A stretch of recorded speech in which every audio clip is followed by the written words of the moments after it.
This is Roadkill's Junkyard Gold.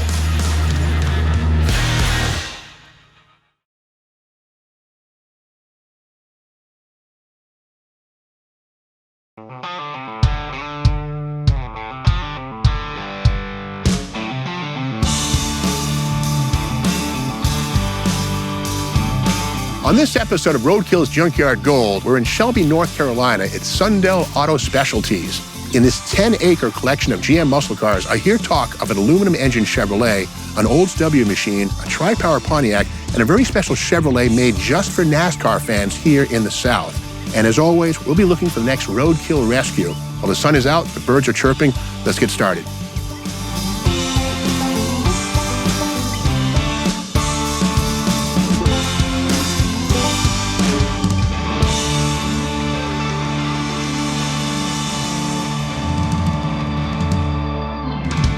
The Chevy Corvair arrived in 1960 as Chevrolet's lowest-priced economy model. At that time, there were no Chevelles. They came along in 64, and there were no Novas or Chevy 2s. They come along in 62. Now, initially, the Corvair was sold only as a wagon and as a four-door, but for 1962, a two-door was added, and so was a turbo. How do you find out if you're looking at a turbo car? You see the word Spider right here.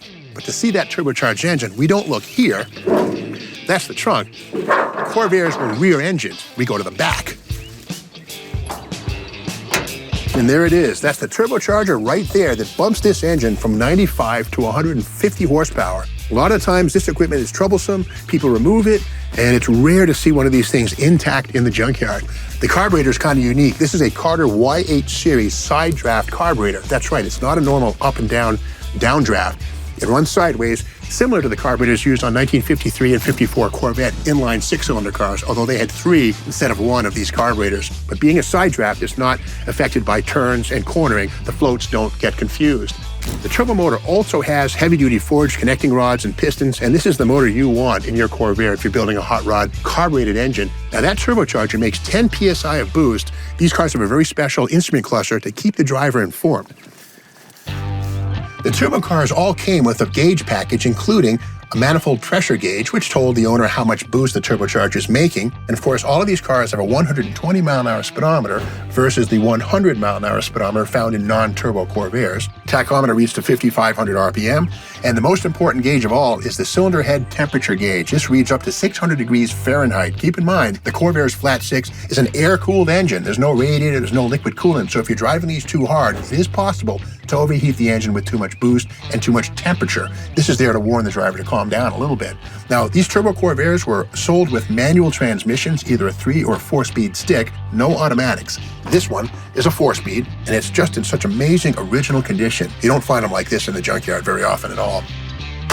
We've featured a lot of Corvairs in our travels all over the country here on Roadkill's Junkyard Gold. We showcased the swing axle and how it works at Bernardston Auto Wrecking last year. We saw how the fan works at Turner's Auto Wrecking in Fresno, California. And then we even crushed a Corvair van in Vancouver, Washington. It was sad, but it had to happen. But this is the first time I think that I've ever seen a fully intact turbocharged Corvair. This is one of 6,480 turbocharged Corvairs built in 1964, but the total run on turbo cars was just about 50,000 units. These were pretty popular between 1962 and 66, which was the production run on these cars. And keep in mind, along with the Oldsmobile Jetfire, the 215 V8 powered car with a turbo, the Corvair Turbo was America's first mass-produced turbocharged car. And after all, in 1960, MotorTrend magazine voted the Corvair its car of the year. This car needs to be restored right back to factory stock, right down to the bi-sply tires, heavy-duty suspension, and 150 horsepower rating. I think it's a museum piece that deserves to come back to its full glory in showroom stock condition.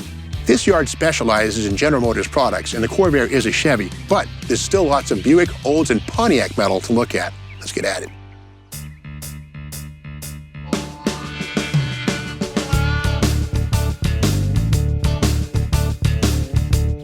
I'm on the hunt for a Roadkill rescue candidate. This thing here is like a 53 or 55 cab over C600. These are short wheelbase, and when I was a kid, these things terrified me. These remind me of Frankenstein's head coming down the road. Freaky. But this one here, a little too far gone, and being so rusty. I don't know. I'm gonna keep going. Not this one.